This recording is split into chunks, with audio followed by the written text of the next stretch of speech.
What's up, everybody? It's Nick Atkin with the South China Morning Post in Hong Kong, and I'm delighted to be back talking to Angela Lee, Unstoppable Angela Lee, the One Championship atomweight champion. It's been a while, Angela. Obviously, you've been pretty busy. How is life going for you? Hey Nick, life is great. Just soaking in all this time with my daughter. It's such an amazing feeling just being a mom, and every day I'm learning something new about her. She's just started to babble and talk, so she's making all these cute noises. But yeah, life is great. Yes, Ava Marie, born in April, is that right? End of April? Yep, April 16th. And Christian, your brother, he had his baby a couple of weeks later, or was it a few days? So Christian's daughter, Aaliyah, she was born on May 1st, so the girls are 15 days apart. Wow, that's special. What's it like getting to raise them together, with your brother and with Bruna and with Christian's wife? Just the Lee family is stronger than ever, right? Yeah, it's so crazy. It's such a blessing that Christian and I, we're able to raise our daughters, and they're so close in age. Growing up, I was always close with my cousins and my siblings. So it's really nice that they're going to have each other. They're so cute to see them side by side, and, just we can experience all these new milestones together.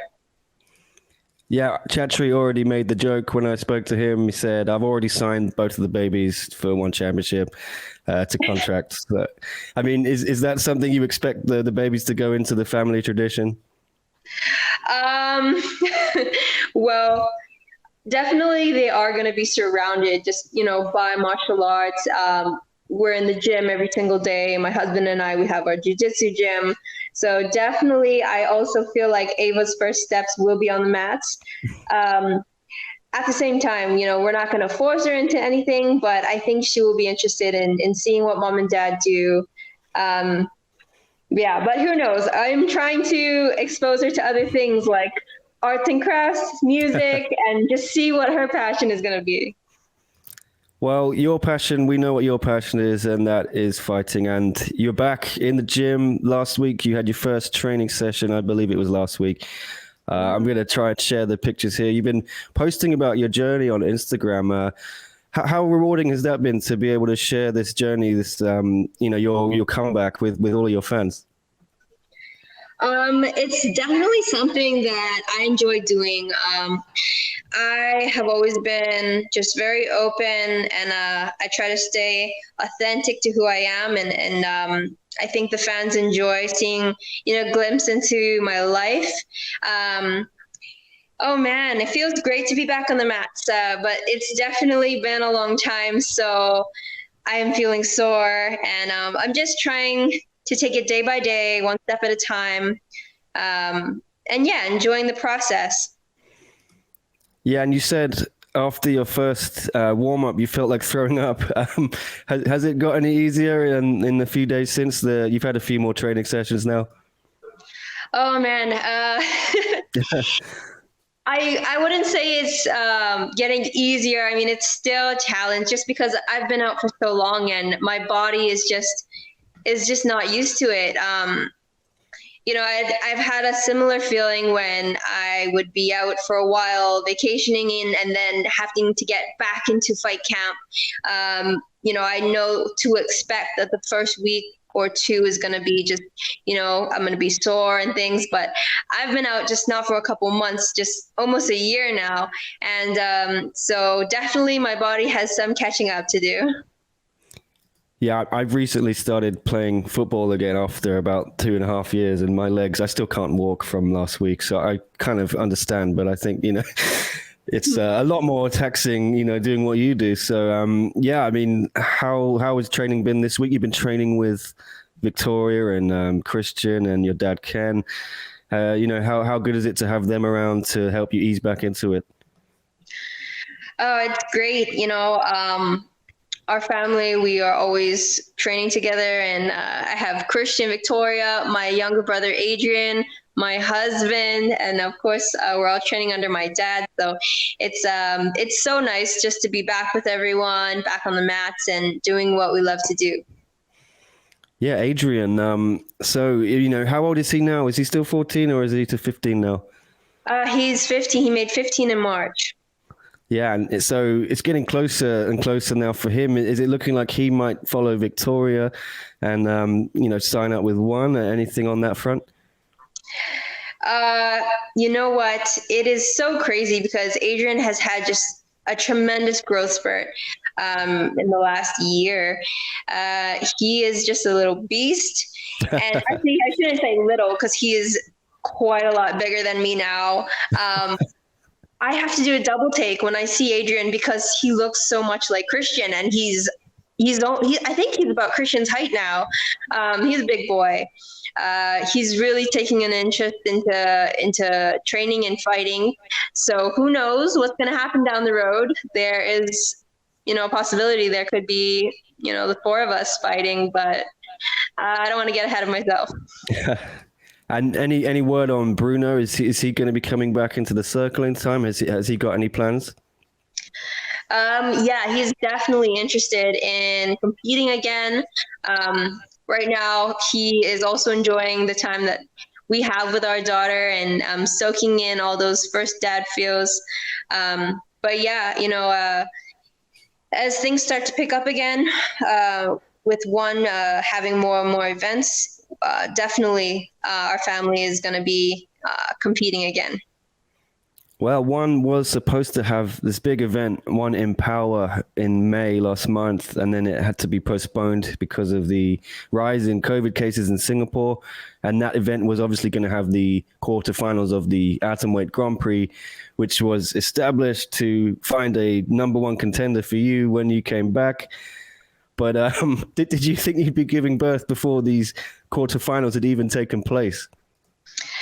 It is a bummer that this is just happening, but that's the story of what's been happening since 2020 and, COVID, what's going on with that. It's just pushing everything back. I was very excited to see the first round as well. But I think that one championship, they always find a way, and they're going to definitely, when they are able to put on that event, and it's going to be very exciting just because the anticipation has grown so much for the atomweight Grand Prix. So I don't know. I think it's going to be even better now. People, you have to make people wait that much longer, so they're even more excited for it. Have they given you any kind of update on when it might happen now? Because I guess you have a vested interest in this, obviously, as the champion, and you're tailoring your comeback around the winner of this tournament. So you're going to be watching keenly. Mm-hmm. I haven't heard anything from one. I think it's hard right now just because different countries have different restrictions, and it's constantly changing as well. So. Hopefully, fingers crossed that it happens within the next month or so. But I will be eagerly waiting as well. Does this actually help you? Because now you got a lot more time in theory to get ready and to get prepared and get into 100% shape for this fight. Yes, it does, but I'm not banking on it. I'm not sure how fast this atomweight Grand Prix is going to wrap up. I just know that I'm going to be focusing on me and my journey back. And, hopefully my goal is to be in fight shape by the end of the year. But, I don't know when the atomweight Grand Prix is going to wrap up, but my job is just to stay ready. Yeah. And do you have a realistic idea? Do you think maybe first quarter of 2022 when you think you might be back, or are you thinking summer, or are you not thinking about that?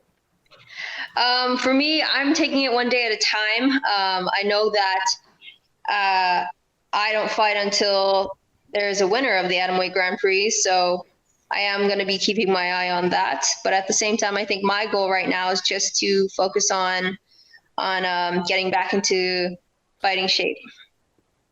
Yeah, and we've got the full lineup now, and we've got the brackets.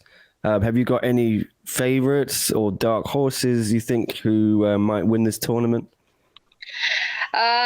This is a question that a lot of people have been asking. Sorry. No, that's all right.